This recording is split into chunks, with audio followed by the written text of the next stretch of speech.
Assalamualaikum warahmatullahi wabarakatuh. Nama saya Fethi Alsepianingsi dari kelas Informatika B.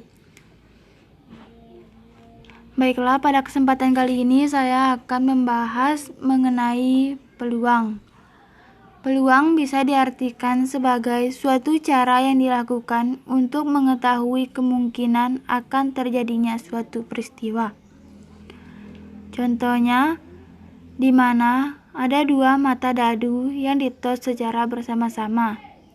Tentukan peluang kejadian berikut. Yang pertama yaitu peluang muncul dadu bermata 4. Dan yang kedua peluang muncul mata dadu berjumlah 9. Di sini saya sudah buat peluang muncul kedua mata dadu saat ditos secara bersamaan. Untuk yang pertama yaitu jumlah mata dadu berjumlah 4. Di sini ada 6 peluang. Jumlah mata dadu pertama berjumlah 4 yaitu 4,1, 4,2, 4,3, 4,4, 4,5 dan 4,6.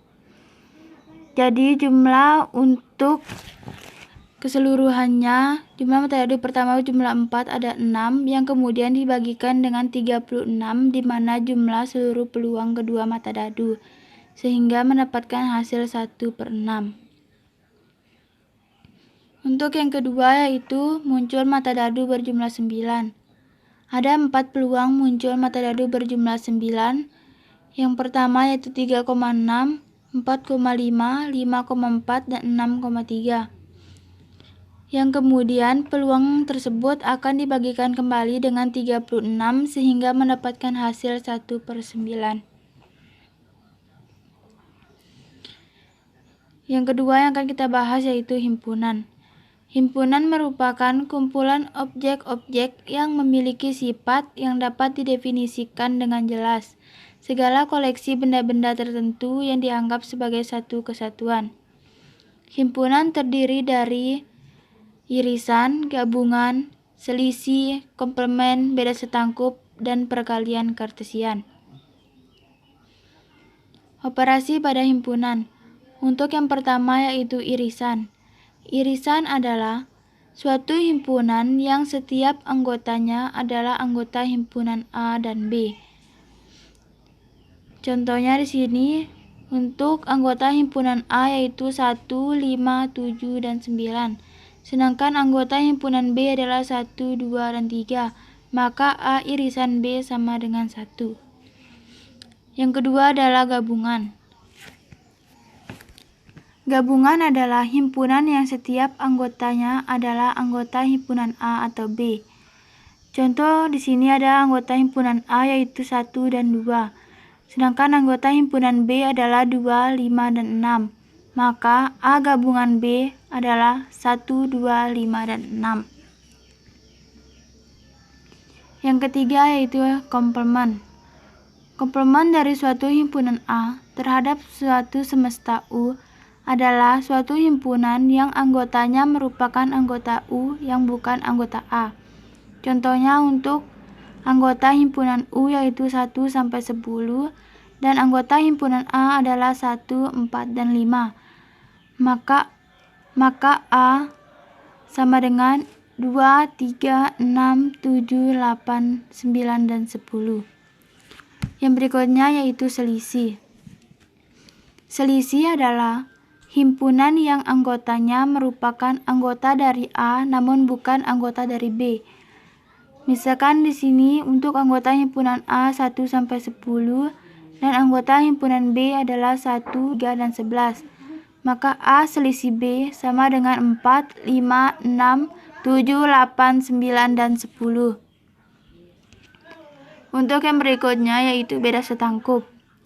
Beda setangkup dari himpunan A dan B adalah suatu himpunan yang anggotanya ada pada himpunan A atau B tapi tidak pada keduanya.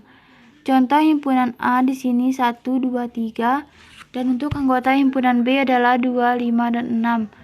Maka A beda setangkup B sama dengan 1, 2, 5, dan 6. Yang berikutnya yaitu perkalian kartesian. adalah himpunan yang anggotanya semua pasangan berurut yang dibentuk dari komponen dari A dan komponen dari B. Contoh, komponen dari A yaitu 1, 2, dan 3, sedangkan B, A, dan B. Maka A kartesian B sama dengan 1, A, 1, B, 2, A, 2, B, 3, A, dan 3, B. Untuk yang berikutnya yaitu distribusi peluang.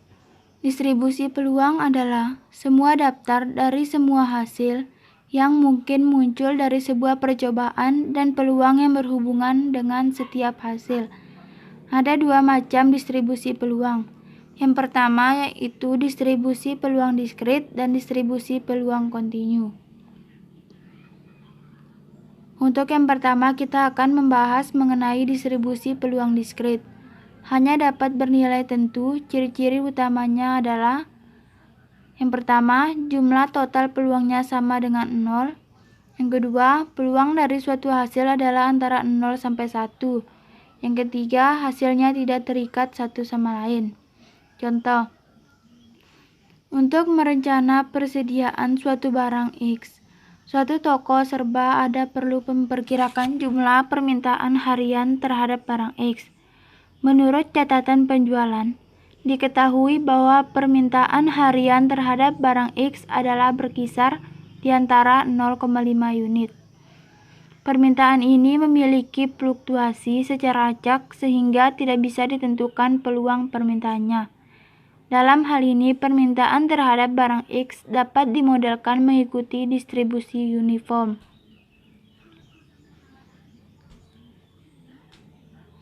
Misalkan di sini untuk permintaan X-nya 0 sampai 5. Probabilitas permintaan PX 1/6 dan XPX-nya yaitu 0, 1/6, 2/6, 3/6, 4/6, dan 5/6 sehingga mendapatkan hasil 15/6.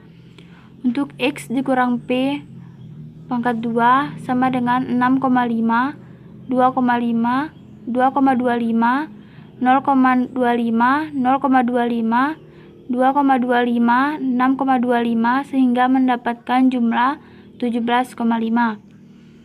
Sedangkan untuk hasil terakhirnya yaitu X kurang P kuadrat PX yang kemudian dijumlahkan untuk seluruhannya menjadi 2,9166. Jadi berdasarkan perhitungan pada tabel, maka ekspektasi rata-rata permintaan per hari terhadap barang X adalah 15/6, sama dengan 2,5 unit per hari. Sedangkan dengan pendekatan distribusi uniform, rata-rata adalah akar dari 2,9166 sama dengan 1,7078 unit. Untuk yang selanjutnya yaitu distribusi peluang kontinu. Dapat bernilai tak hingga dalam suatu jangkauan yang spesifik. Contoh, yang pertama itu distribusi seragam kontinu. Distribusi seragam kontinu adalah distribusi peluang kontinu yang paling sederhana. Contoh soalnya di sini yaitu sebuah ruang konferensi dapat disewa untuk rapat yang lamanya tidak lebih dari 4 jam. Misalkan X adalah peubah acak yang menyatakan waktu rapat yang mempunyai distribusi seragam. Jadi untuk pertanyaannya di sini yaitu yang pertama tentukan fungsi densitas peluang dari X. Yang kedua tentukan peluang suatu rapat berlangsung 3 jam atau lebih.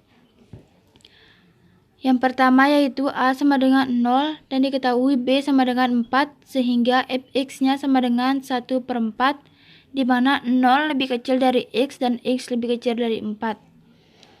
Untuk yang kedua yaitu P dalam kurung X lebih besar dari 3 sama dengan 3 sampai 4 1/4 dx sama dengan 1/4 X di mana X sama dengan 4 dan 4 sama dengan 4/4 dikurang 3/4 sama dengan 1/4. Jadi untuk jumlah X yaitu 3.